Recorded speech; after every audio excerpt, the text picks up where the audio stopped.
میں جرمنوں سے کیوں پٹوایا لاکھوں کی تعداد کے اندر؟ معلوم ہوا کہ اللہ کا معاملہ جس قوم سے بھی ہے کووننٹ ہے، وہ میثاق ہے ہمارا اللہ کے ساتھ، میثاق قرآن ہے ہمارا، ان کا میثاق تورات تھی۔ پکڑو اس کو، خذوا ما آتیناکم بقوۃ، پکڑو اس کو مضبوطی کے ساتھ جو ہم نے تمہیں دیا ہے۔ اگر اس سے بے وفائی کرو گے تو ہم سے کوئی تعلق نہیں، بلکہ تم مجرم ہوگے اصل۔ باقی لوگوں کے پاس تو کتاب ہے نہیں، شریعت ہے نہیں، دین ہے نہیں، ان کو تو پہنچانا تمہارے ذمہ تھا، تم تو ان کو کیا پہنچاتے، خود اس سے بے وفائی کر بیٹھے ہو۔ لہذا ساری دنیا کی گمراہی کی ذمہ داری بھی تمہارے کندھوں پر ہے۔ یہ ہے وہ جرم جس کی بنا پر سزا ملے گی، سزا کے مستحق ہیں ہم، اور ہم میں سب سے بڑھ کر عرب ہیں جن کی مادری زبان عربی ہے، جن کو صرف نحو پڑھنے کی ضرورت نہیں قرآن سمجھنے کے لیے، وہ تو از دل خیزت بر دل ریزت، براہ راست کمیونیکیشن قرآن سے ہو رہی ہے۔ وہ بے وفائی کریں تو ظاہر بات ہے مہا مجرم وہ ہے۔ لیکن پھر غیر عرب مسلمانوں میں اس وقت روئے ارضی پر سب سے بڑی مجرم قوم 10 کروڑ مغربی پاکستانی، یہ میں ڈنکے کی چوٹ کہہ رہا ہوں اور بہت عرصے سے کہہ رہا ہوں، اس لیے کہ ہم وہ لوگ ہیں کہ جنہوں نے اسلام کے نام پر ملک بنایا۔ کوئی ملک دوسرا دنیا میں اس وقت اسلام کے نام پر نہیں بنا۔ ہم وہ لوگ ہیں پاکستان بنانے کے لیے لاکھوں جانیں مسلمانوں کی کلمہ گوؤں کی گئیں اور ہزاروں عصمتیں لوٹی، اور نہ معلوم کتنی مسلمان لڑکیاں اور عورتیں جو ہے رہ گئی پھر بھی ہمیشہ ہی سکھوں کے پاس، اور وہ آئی نہیں پاکستان اس اسلام کے نام پر۔ اور کیا کیا ہے ہم نے؟ 46 برس ہو گئے، اس کہاں اسلام ہوا؟ لہذا اس سے بڑی مجرم قوم عربوں کے بعد ہم یہ کہہ سکتے ہیں ہمارا عام آدمی قرآن نہیں پڑھتا، قرآن جانتا نہیں، ٹھیک ہے، اپلی ہے کچھ نہ کچھ، اس اعتبار سے ان کے بعد نمبر ہمارا ہے، لیکن باقی پوری دنیا کے مسلمانوں سے بڑھ کر مجرم ہیں۔ اور ہم اصل میں نہ صرف یہ کہ خود اپنے حصے کے مجرم ہیں، بھارت کے مسلمانوں کا بھی سارا وبال ہماری گردن پر ہے۔ آج میں چاہتا ہوں کہ اس کو آپ اچھی طرح نوٹ کر لیں۔ بھارت کے مسلمانوں نے، جسے آپ فرض کفایہ کہتے ہیں، نماز جنازہ فرض کفایہ، چند لوگوں نے بھی کسی مسلمان کی نماز پڑھ لی تو سب کی طرف سے ادا ہوگی، کسی نے بھی نہیں پڑھی تو سب مجرم ہو جائیں گے، بستی کے سب لوگ مجرم ہیں۔ بھارت کے مسلمانوں نے فرض کفایہ ادا کیا جب پاکستان بنوا دیا آپ کو، اور اس کی قیمت آج بھی وہ دے رہے ہیں، کھلے نعرے لگ رہے ہیں، مسلمان کے 2 استھان، پاکستان یا قبرستان، تیسرا کوئی جگہ نہیں۔ ڈنکے کی چوٹ کہا بابری مسجد کے بعد ایل کے اڈوانی نے، ہم ساری مسجدیں گرا دیں گے ہندوستان میں، کوئی مسجد باقی نہیں چھوڑی۔ ڈنکے کی چوٹ اعلانیہ، یہ سب کچھ ہو رہا ہے، اور یہ نعرے تو نہ معلوم کب سے لگ رہے ہیں، اور نہ معلوم کب سے میں یہاں ان مسجدوں کے اندر بھی اور اپنی تقریروں میں وارن کرتا رہا کہ کیا وہاں ہو رہا ہے، لیکن ہمارے تو کان پر جو نہیں ریگتی، ہمارے تو وہی دھندے ہیں، وہی کاروبار ہے، اپنا بزنس ہے، اس کے سارے مسئلے ہیں، اس کی اپنی بلڈنگیں ہیں، اپنی موٹریں ہیں، اپنے ٹیلی ویژن ہیں، اپنے کئی کورسز کے ڈنرز ہیں۔ اللہ خیر صلی اللہ، ہمیں بحث کیا اسلام سے؟ تو بتائیے ہم سے بڑا مجرم کون ہوگا؟ آج جو کچھ ہندوستانی مسلمان پر بیت رہی ہے اس کا جرم ہمارے کندھے پر ہے۔ یہ میں جذباتی انداز میں نہیں کہہ رہا، میں تو 2 اور 2 4 کی طرح ثابت کر سکتا ہوں۔ انہوں نے فرض کفایہ ادا کر دیا، اور اس وقت یاد کیجئے مولانا ابوالکلام آزاد، مولانا مدنی، جمعیت علماء ہند کے علماء اپنے تقدس اور اپنے تدین اور اپنے تقوی کے اعتبار سے انکوسچنیبل، کوئی شک و شبہ نہیں ہو سکتا ان کی نیت پر اور ان کے تقوی پر اور کردار پر، انہوں نے کیا کہا تھا؟ یہی کہا تھا کہ یہ پاکستان بنا کر تم مسلمانان ہند کو 3 حصوں میں تقسیم کر دو گے۔ 3 میں کہا تھا، 2 میں نہیں، 3 میں۔ حالانکہ بظاہر تو ایک پاکستان بن رہا تھا نا، لیکن یہ مولانا ابوالکلام آزاد کے الفاظ تھے کہ 25 برس سے زیادہ یہ 2 خطے یکجا نہیں رہ سکتے، اور 25 برس کیا 24.25 برس میں ٹوٹ گیا پاکستان، 25 برس پورے نہیں ہوئے، اور ان کے الفاظ تھے یہ کہ 25 برس سے زائد جمع نہیں رہ سکتے، 24.25 برس میں ختم ہو گیا۔ 16 دسمبر 1970 کو پاکستان ختم ہو گیا کہ نہیں؟ 71 کو۔ بہرحال نوٹ کرنے کی بات ہے، انہوں نے، ہم نے کیا کہا تھا؟ میں بھی مسلم لیگی تھا، میں نے بھی نعرے لگائے ہیں، چاہے غیر شعوری دور تھا، ہائی اسکول اسٹوڈنٹ تھا، پاکستان کا مطلب کیا، لا الہ الا اللہ، فلک شگاف نعرے لگائے ہیں، اور نوائے وقت کا پرچہ انتظار کرتے تھے اسٹیشن پر کھڑے ہو کر، حصار ریلوے اسٹیشن کے اوپر، کہ اب گاڑی آئی اور اب نوائے وقت لیا اور پھیل گئے پورے شہر میں اس کو پہنچانے کے لیے۔ ہم کیا کہا کرتے تھے؟ ارے نہیں، 2 طرف سے پاکستان جو ہے مضبوط پاکستان ہوگا، ہندوستان میں کسی ہندو کو جرت ہوگی مسلمان کے لیے کوئی میلی نگاہ سے دیکھنا بھی؟ وہ سارے خواب کہاں گئے؟ وہ تو ہرن ہوئے. وہ دو طرف کا جفا تھا وہ تو ختم ہوا، اس لیے کہ وہ زنبور تو اب رہا ہی نہیں، وہ تو کھل گئی، نوٹ ہی ختم ہوئی وہ مشرقی پاکستان. اور حال یہ ہے کہ آپ کی وزیر اعظم بنگلہ دیش نے یہ بھی پسند نہیں کیا کہ بابری مسجد پر جو بیان تھا وہ نواز شریف صاحب کے ساتھ مشترک بیان دے دیں. یہ اشتراک بھی دنیا کے سامنے نہ آ جائے کہ مشرقی پاکستان سابقہ اور اس وقت بنگلہ دیش کی وزیر اعظم اور مغربی پاکستان جو اب وٹ ریمینز آف پاکستان کے تحت صرف پاکستان ہے، اس کے وزراء اعظم نے مشترکہ بیان دے دیا. یہ بھی نہیں آنا چاہیے. یہ حال ہے ہمارا. حالانکہ بات اپنی جگہ پر کوئی ایسی نہیں تھی، کوئی سیاسی نہیں، ایک مذہبی معاملے کے اوپر اظہار رائے کرنا تھا. انہوں نے کہا نہیں، آپ کے ساتھ مشترک بیان میں نہیں دوں گی. نہیں دیا اس نے. تو وہ جو تھا دو طرف سے جب تھا وہ تو سن 71 میں کھل گیا. جو ہمارا حال ہے وہ تو ہونا ہی تھا. یہ ملک بنا اسلام کے نام پر، اس کا استحکام ہو سکتا تھا تو صرف اسلام کی بنیاد پر ہو سکتا تھا. اسلام سے غداری کی، لہذا یہاں تو اب قومیتیں ہیں، یہاں تو اب ایتھنک اور ریجنل اور نہ معلوم کس کس قسم کی اور لنگوسٹک جو ہے نیشنلٹیز ہیں، نیشنلزمز ہیں. وہ جو ایک امت ایک وقت میں بن گئی تھی، ایک قوم، مسلم قوم ہندو کے مقابلے کے لیے، وہ تو ختم ہوئی. اور حال کیا ہو گیا ہے؟ اس سے پہلے بھی کبھی کبھی ہندو مسلم فسادات ہوتے تھے. کیا سندھ سے مسلمان نہیں پہنچ جاتا تھا وہاں ریلیف کے لیے؟ کیا پنجاب سے اور سرحد سے مسلمان نہیں جاتے تھے؟ بہار نہیں گئے تھے؟ کیا کانپور کی مسجد شہید ہوئی تھی 1915 میں تو پوری ہندوستان سے مسلمان نہیں پہنچ گئے؟ آپ کیا کر رہے ہیں؟ مندر گرا دیے. یہاں بڑی بہادری کا کام کیا، مندر گرا دیے. شرم سے ڈوب مرنے کا مقام ہے. یہاں بھی گویا کہ ہم اپنے عمل سے اسلام کی مخالفت کر رہے ہیں. اسلام تو اجازت نہیں دیتا. آپ کسی اور کے جرم کی سزا کسی اور شخص کو نہیں دے سکتے. ہمارے پاس تو یہ سیکریٹ ٹرسٹ ہیں. یہ لوگ ذمہ وہ اپنے آپ کو منواتے نہیں، لیکن ہمارے تصور سے، اسلام کے تصور سے ذمہ ہے. ان کی جان، مال، عزت، آبرو، ان کی عبادت گاہوں کی حفاظت کا ذمہ ہے ہمارا. ایک بڑی بہادری کی ہے. ذرا سوچئے تو صحیح کیا دنیا نے سوچا ہوگا. اور نتیجہ کیا نکلا؟ اگر کسی درجے میں بھی بابری مسجد کی شہادت پر کوئی دنیا میں کوئی رائے عامہ ہو سکتی تھی کوئی ہندوستان کے خلاف، ختم ہو گئی. جو انہوں نے کیا 10 گنا تم نے کر لیا. تم نے ایک مسجد گرائی ہے، تم نے اتنے 100 کہتے ہیں، پتہ نہیں مجھے تو معلوم نہیں 100 گرائے کتنے گرائے ہیں. بہرحال جتنے مندر تھے تم نے گرا دیے. فرق کیا ہے؟ ایک کردار ہے تمہارا، ایک ہی تمہارا اخلاق ہے، ایک ہی تمہارا معیار ہے. کوئی فرق ہی نہیں. بلکہ وہاں تو کم سے کم یہ تو رہا ہے دنیا کی آنکھوں میں دھول ڈالنے کے لیے کم سے کم یہ کہ فارن منسٹری جو ہے اس نے ریزائن کیا. ہم نے مان لیا جی ہم نہیں کر سکے، ہم مجبور ہیں. حالانکہ سب ان کی اجازت سے ہوا، بلکہ ان کی ملی بھگت سے ہوا. لیکن یہ کہ کلیان سنگھ نے فوراً استعفیٰ دے دیا، منسٹری ختم. پھر وہ بھارت کی مرکزی حکومت نے اور بھی پارٹیز کو بھی بین کر دیا. اور اس کے بعد یہ ہے کہ انہوں نے حکومتیں بھی 3 اور صوبوں کی توڑ دی. وہ تو سرخرو ہو گئے پوری دنیا کی جو رائے عامہ ہے. ہم اس کے سوا کیا کر سکتے ہیں؟ ہمارا ایک دستور ہے، دستور میں جو بھی صوبائی حکومت ہوتی ہے اس کی اجازت کے بغیر ہم فوج بھیج نہیں سکتے. وہاں پہ صوبائی حکومت تھی، اس نے ہمیں یقین دہانی کرائی تھی. سپریم کورٹ کو بھی یقین دہانی کرا دی تھی کہ مسجد کو کچھ نہیں ہوگا، تو ہم تو اس کے اوپر ڈیپینڈ کر رہے تھے. ہے سب جھوٹ، سب کو پتا تھا جو کچھ ہوگا. اندر خانے ملی بھگت تھی. لیکن یہ ہے کہ کم سے کم انہوں نے فیس سیونگ کے لیے ان کے پاس مواد موجود ہے، آپ کے پاس تو وہ بھی نہیں. آپ کے تو اخبارات نے لکھا ہے کہ کارپوریشنز کے ٹریکٹرز جو ہیں گئے ہیں گرانے کے لیے. اور وزراء جو ہے، ایک وزیر کا نادر پرویز کا تو نام آیا ہے، اخبار میں خبر تھی، ہم نے بھی پڑھی تھی، فوٹو بھی دیکھا تھا کہ وہ خود ہاتھ میں پھاوڑا لے کر جو ہے وہ مندر گرانے کے لیے چلے. یہ جو صورتحال ہے جان لیجئے. اس وقت میں آپ کو بتانا چاہتا ہوں ہندوستان کے مسلمان پر تو جو قیامت بیت رہی ہے بیت رہی ہے.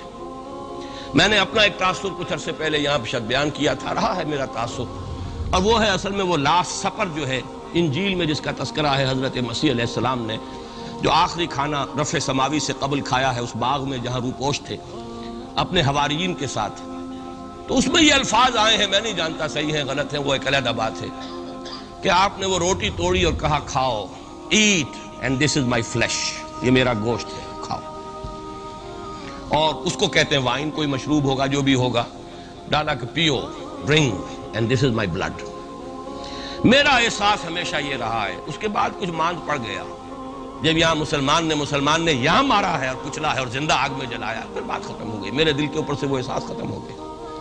وہاں ہندو کے ہاتھوں جب مسلمان کے ساتھ یہ کچھ ہوتا تھا تو پھر جب میں کھانا کھاتا تھا محسوس کرتا تھا کہ میں ہندوستانی مسلمان کا گوشت کھا رہا ہوں اور ہندوستانی مسلمان کا خون پی رہا ہوں. یہ ہمیں عیش جو یہاں حاصل ہے، جو آرام حاصل ہے، جو ہمیں یہاں پر سہولتیں حاصل ہیں، جو معاشی اس کی کاسٹ پر ہے. اس نے آپ کو یہ ملک لے کر دیا اور آج تک اس کی قیمت ادا کر رہا ہے. اور ہم جو ہے عیش کر رہے ہیں، گل چھرے اڑا رہے ہیں. یہاں جس کے پاس 2 پیسے ہو گئے برقع اتار کے اس نے پھینک دیا. یہ معلوم ہوتا ہے کہ یہ تو مفلسی کو چھپانے کا ذریعہ تھا. 4 پیسے ہوں، اچھے کپڑے پہنے ہوئے ہوں، میک اپ صحیح کیا ہوا ہو، تو پھر برقعے کی کیا ضرورت ہے؟ اور میں نے شاید سنا ہے آپ کو، مجھ سے تو چند لڑکیوں نے یہ الفاظ کہے باقاعدہ.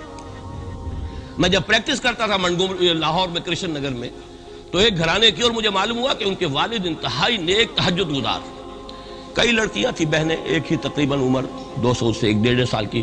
کبھی وہ آتی تھی کلینک میں میرے تو برقعے سمیت، کبھی آ رہے ہیں تو بغیر برقعے کے. میں نے پوچھا یہ کیا تماشا ہے آپ لوگوں کا، کبھی بغیر برقعے کے کبھی برقعے سمیت. صاف جواب دیا. میں ان کے الفاظ کوٹ اینڈ کوٹ میں ان کے الفاظ کوٹ کر رہا ہوں.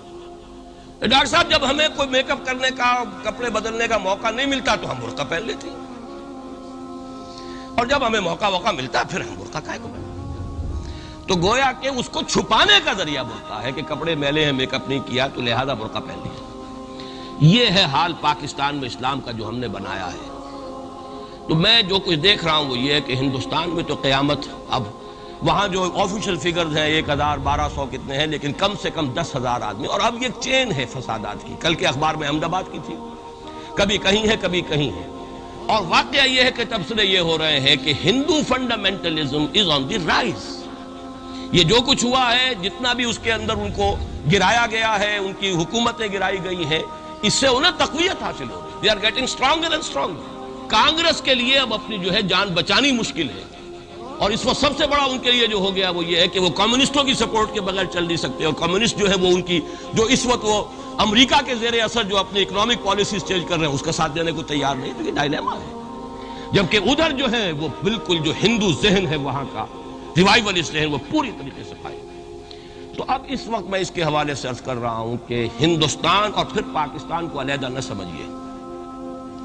اس لیے کہ ہندوستان کو اگر انہوں نے مسلمانوں سے یا اسلام سے خالی کرا لیا تو پھر ان کے بعد ان کا ٹارگٹ جو ہے پاکستان تو ہے ہی ہے. ہم تو ان کے ٹارگٹ نمبر 1 ہیں. ذہناً انہوں نے کبھی پاکستان کو تسلیم نہیں کیا. اور ہمارا اب ساتھی ہے کون؟ اللہ پر تو نہ یقین نہ اس سے ہمارا تعلق. جو معاملہ نہ دارت سخن آشنا نہ باشد. اللہ سے تعلق کیا ہے ہمارا؟ اللہ سے کون سی دوستی ہے؟ اللہ کیوں ساتھ ہے ہمارا؟ ہم تو مجرم ہیں نمبر 1 اس کے. اور باقی دنیا میں جن پر سہارا تھا، جن پہ تکیہ تھا، وہی پتے ہوا دینے لگے. وہ تو بالکل امریکہ کی پالیسی معلوم ہوتی ہے کہ ہمیں تو ہاتھ پاؤں باندھ کر جیسے ہندو کے سامنے ڈال دیا جائے. کبھی وہ ٹیررسٹ اسٹیٹ قرار دینے کی دھمکی آ جاتی ہے، فیلرز کی شکل میں آ جاتی ہے. یہ فیلرز دیے جاتے ہیں اس لیے تاکہ بات پہنچ جائے. اگر صرف بات اس طریقے سے انڈائریکٹلی پہنچنے سے مطلوبہ مقصد حاصل ہو جائے تو خامخواہ براہ راست کہنے کی ضرورت کیا ہے؟ مطلب تو حاصل ہو. سب نے سجدہ سہو کیا ہوا ہے. ہمارے ہاں ہر ادارہ سجدہ سہو کر چکا امریکہ کے سامنے. Total surrender.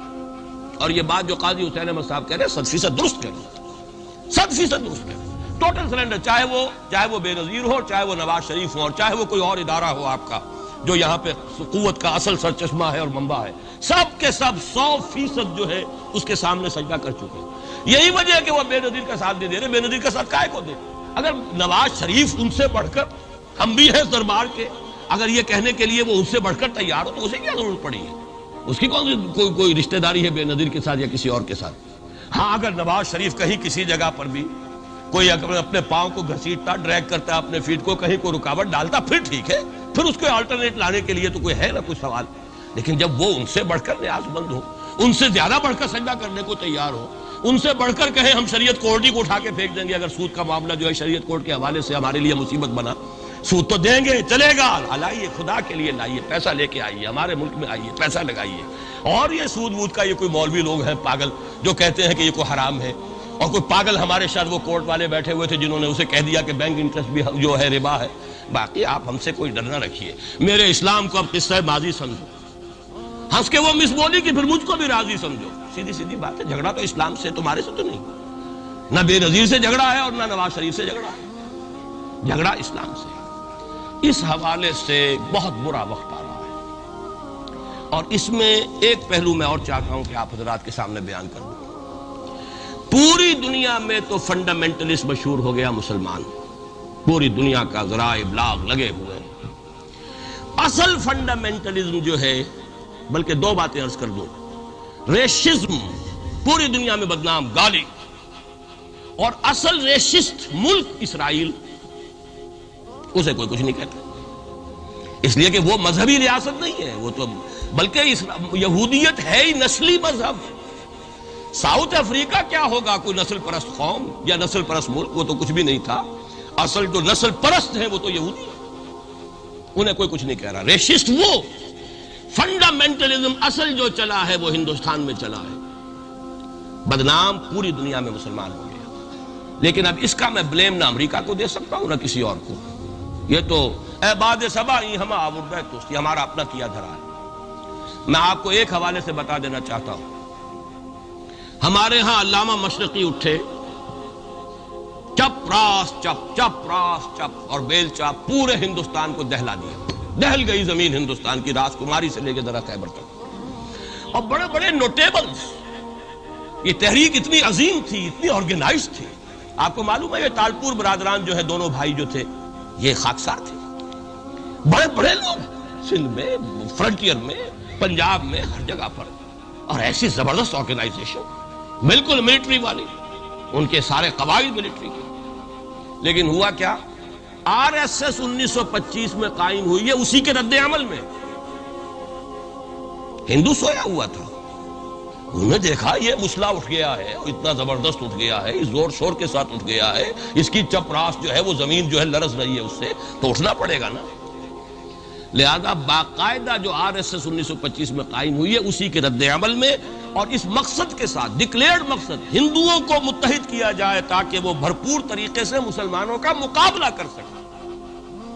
ہندو واد آن دی ڈیفینسو. لیکن 1925 سے لے کر آج تک کتنے سال ہو گئے؟ 67. 67 برس تک ایک جماعت کا حوصلہ دیکھیے، اس کا ظرف دیکھیے، آج تک سیاست میں حصہ نہیں. پاور پالیٹکس سے کوئی تعلق. 67 لانگ ایئرس. اتنی فالوئنگ ہے کہ ویسٹ میں تو اتنی موٹی موٹی کتابیں چھپی ہیں. شکاگو یونیورسٹی سے اتنی موٹی کتاب تھی، برادرہڈ ان سیفرن، آر ایس ایس کے اوپر ڈاکومنٹ. 25 لاکھ ان کا اس وقت کارڈر موجود ہے جو کہ ان کا ٹرینڈ ہے والنٹیئر. لیکن وہ جماعت الیکشن میں نہیں آئی. کچھ اپنے اثر کے تحت کچھ اور لوگوں کو لڑو. اور آپ نے نام بھی نہیں سنا ہوگا، اس کے 3 امیر یا گرو جو ہیں گزر چکے ہیں، تیسرا ہے اس وقت. پہلا ڈاکٹر بالی رام ہیجواڑ، کسی نے نام سنا آج تک؟ کوئی پرسنل پبلسٹی کی کوشش نہیں، اس نے کام کیا. دوسرا مہادیو گولوالکر گرو جی، کسی نے نام بھی نہیں سنا ہوگا. اس وقت کون ہے؟ بالا صاحب دیورس. یہ 3 ان کی عمارتیں کہہ لیں یا جو بھی کہہ لیں، خلافتیں ہیں جو آئی ہیں، اور ایسا منظم نظام ہے، لیکن کہیں سیاست میں سے. ہمارا فنڈامنٹلسٹ سیاست کے میدان میں آ کے زیرو ہو چکا. پہلے تو علامہ مشرقی اٹھے تھے، وہ تو ویسے ہی ایک جوش کے اندر آ کر ایک خاص جذباتی کیفیت میں اپنی موومنٹ کو کال آف کر کے بیٹھ گئے. 10 لاکھ آدمی، غالباً 10 لاکھ کی فگر تھی، 10 لاکھ یا 1 لاکھ جتنے بھی تھے، میں فگر کے بارے میں نہیں کہہ سکتا، دلی میں جمع نہیں ہوں گے تو میں پارٹی کو ڈسبینڈ کر دوں. وہ چند افراد کی کمی رہ گئی تھی اس فگر سے، تو اسی غصے میں آ کر پارٹی ڈسبینڈ، ختم. اب وہ خاکسار ہمارے ہاں تو رہ گئے، کبھی کسی خاص سیریمنی کے موقع پر کچھ سلامی دینے کے لیے چپراس کرتے آ جاتے ہیں بیچارے. وہ ان کے تو کوئی نام و نشان بس اس معنی میں ہے کہیں. اللہ اللہ خیر. اصل فنڈامنٹلسٹ آرگنائزیشن جماعت اسلامی ابھری، لیکن اس نے پاکستان میں آتی پاور پالیٹکس کے اس کے اندر اپنے آپ کو دفن کر کے زیرو کر دیا. وہاں یہ معاملہ چل رہا. یہ ہے اصل میں جو فرق آپ کو سمجھنا چاہیے. یہ 1925، یہ جو دوسری جماعتیں ہیں، وی ایچ پی ہے، وشوا ہندو پریشد، یہ اس کی ایک ذیلی تنظیم ہے، جیسے جماعت اسلامی کی ذیلی تنظیمیں ہیں اسی طرح کی ذیلی تنظیم ہے. آر ایس ایس خود کبھی نہیں آئی پالیٹکس میں، اور 2 مرتبہ تاریخ میں اس کو بین کیا جا چکا ہے ہندوستان میں. چونکہ آر ایس ایس کا آدمی تھا جس نے گاندھی کو اسیسینیٹ کیا تھا 1948 میں. دی پارٹی واز بینڈ. اس کے بعد جب اندرا گاندھی کا دور آیا ہے وہ ایمرجنسی کا، اس میں بھی پارٹیز اس نے بین کی تھی، آر ایس ایس بھی بین ہوئی ہے، لیکن ہر مرتبہ پہلے سے زیادہ ابھر کر آئی ہے. اور آج یہ سب کے سب وی ایچ پی والے، بی جے پی والے، یہ سب در حقیقت آر ایس ایس کے آدمی. اور یہ ان کا ڈکلیئرڈ ایم اب بن چکا ہے، اور حالات جو ہیں ہم اس سزا کے بالکل مستحق ہو چکے ہیں۔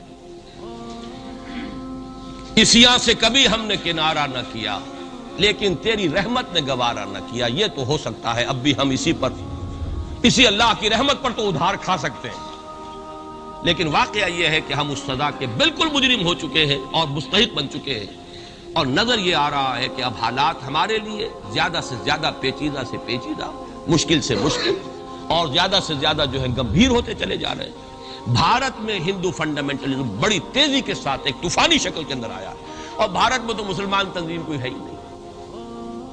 آپ کے شاید علم میں آیا 2 جماعتیں بین کر دی، جماعت اسلامی بین۔ ارے جماعت اسلامی بھارت کی جو اصل جماعت ہے وہ تو ایک علمی کام کرنے والی، دعوتی کام کرنے والی، قرآن مجید کے تراجم شائع کی سیاست میں تو ہے ہی نہیں ہوا، لیکن یہ کہ اس کا اور سوال ہی پیدا نہیں ہوتا ٹیررزم کا یا کسی درجے میں بھی کوئی اس طرح کی ایکٹیویٹی جماعت اسلامی۔ لیکن وہ ہے نا کہ وہ ترازو کا ایک پلڑا اگر ادھر 3 کو بین کیا تو ادھر بھی 2 تو ہو کم سے کم، وہ جماعت اسلامی بین ہو۔ ہاں کشمیر میں جماعت اسلامی کا ایک رول ہے، لیکن کشمیر کی جماعت اسلامی علیحدہ جماعت اسلامی ہے، وہ ہندوستان کی جماعت اسلامی سے اس کا تعلق نہیں ہے۔ جیسے پاکستان کی جماعت اسلامی، مشرقی پاکستان یا بنگلہ دیش کی جماعت اسلامی، ہندوستان کی جماعت اسلامی اور کشمیر کی جماعت، یہ 4 علیحدہ ہیں بالکل، ان کا آپس میں تنظیمی رابطہ کوئی نہیں۔ کشمیر کی جماعت اسلامی یقیناً ہے، اور یہ سمجھتا ہوں میں، اور یہ صحیح بات ہے، بعض تبصرہ نگاروں نے لکھی بھی ہے کہ اصل میں اس وار سے انہوں نے کشمیر کے مسئلے میں جب یہ بین کیا ہے وہاں کی 3 ہندو جماعتوں کو، تو اس کے ساتھ ہی 2 مسلمانوں کو ایک لپیٹ میں لے کر پارٹیز کو، تو کشمیر میں جو جماعت اسلامی چونکہ ابھی تک وہ بینڈ نہیں تھی، اور جماعت اسلامی کا آرگنائزیشنل جو ہے بیکنگ مل رہی تھی حزب المجاہدین کو، جو وہاں پر جو بھی اس وقت جو جد و جہد کر رہی ہے، لہذا اس کو کمزور کرنے کے لیے کیا ہے۔ لیکن یہ کہ ہندوستان میں کوئی مسلمانوں کی لیڈرشپ ہے ہی نہیں، سارے قائدین تو پاکستان بنا کے پاکستان آ گئے تھے، رہ تو گئے تھے وہاں پہ وہی جمعیت علماء ہند کے لوگ، اس وقت بھی سنبھالا ہے تو انہوں نے سنبھالا، مولانا حفظ الرحمان سیوہاروی نے سنبھالا ہے، مولانا ابوالکلام آزاد نے کچھ سنبھالا دیا جتنا بھی دے سکے ہیں، باقی مسلم لیگی تو سبھی آ گئے تھے، وہاں سے رہ کون گیا تھے؟ لے دے کر مدراس میں کوئی 1-2 اور کیرالہ کے اندر، کیرالہ میں البتہ یہ کہ راشٹریہ سیوک سنگھ کے مقابلے میں مسلم سیوک سنگھ قائم کیا گیا، اور وہ کام بہت اچھا کر رہے تھے، لیکن